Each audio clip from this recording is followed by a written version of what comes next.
The Obama administration has appealed a court order which would remove all age restrictions for purchases of Plan B, the one-step morning after pill.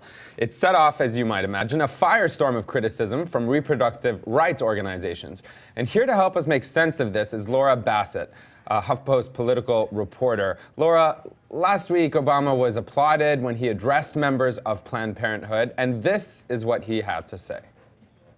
We shouldn't have to remind people that when it comes to a woman's health, no politician should get to decide what's best for you. No insurer should get to decide what kind of care that you get. The only person who should get to make decisions about your health is you. That's why we fought so hard to make health care reform a reality. And yet now his very own administration is directly challenging what he just outlined. So shouldn't Obama practice what he preaches, and is he, Laura?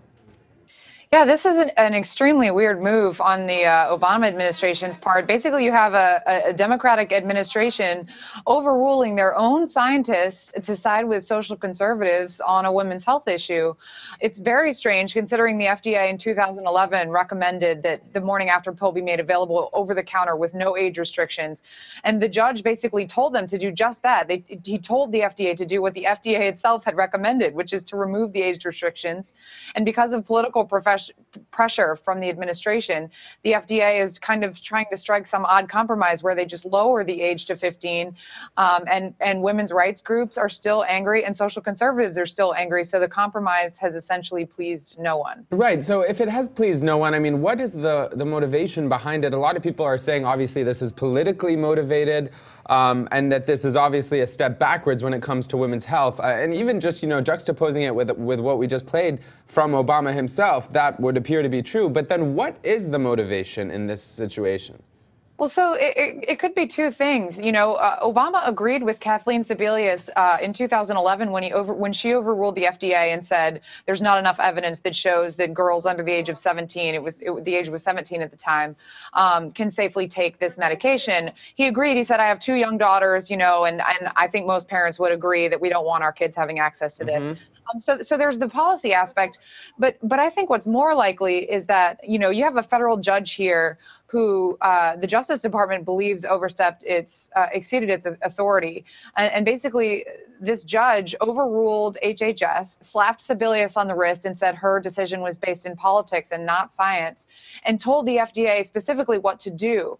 And so what the Justice Department is saying is, you don't have the authority to do that. You can tell the FDA to reconsider its decision, but you can't tell the FDA lift all age restrictions on this drug. That's not within your authority.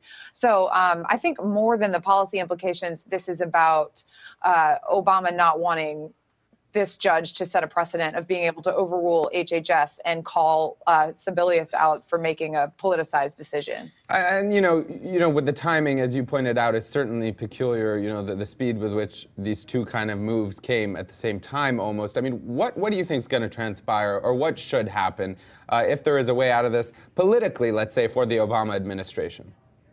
The Center for Reproductive Rights, the group that was suing HHS and the FDA in the first place, is going to continue the lawsuit because obviously, the FDA has not satisfied their concerns. This was clearly a coordinated effort by the FDA's part in reducing the age to 15 and then challenging this decision. They're saying 15 is low enough. Don't make us go any lower. We don't want to go any lower, and you can't really tell us what to do. So I think it'll be interesting what the judge does. I think that the Justice Department does have a point in that it's really unusual for a federal judge to come in and tell the FDA specifically what to do about a specific drug. So they may actually have a case.